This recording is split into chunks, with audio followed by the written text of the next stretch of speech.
Значи тези изследвания изглеждат интересни и полезни, със сигурност ще дадат някаква информация за киселинността в стомаха, защото ензимите, които ще се изследват, са зависими от трудност. Направи го този панел. Даже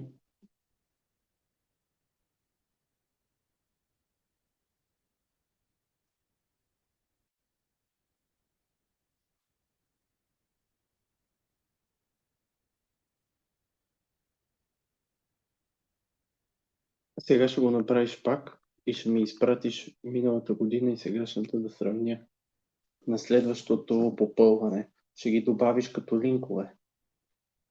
Всъщност, като снимки ще ги добавиш и двете. Едната снимка вляво, едната вдясно. И като идеята е, че ще си ги обединил още преди да ги качиш, там ще избереш, че имаш изследвания. Когато избереш месечно попълване, след това имам изследвания и ще качиш директно обединените две снимки като една, за да мога да сравня двата панела. Направи ги както е описано тук, ще ми е много интересно това да го видя.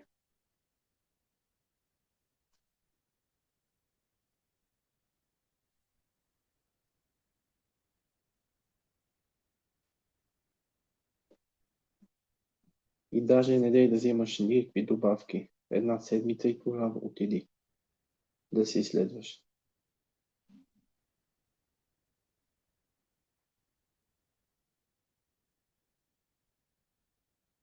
Тоест, горе-долу към края на годината. Окей, става и след това. Искам само да погледна тук нещо.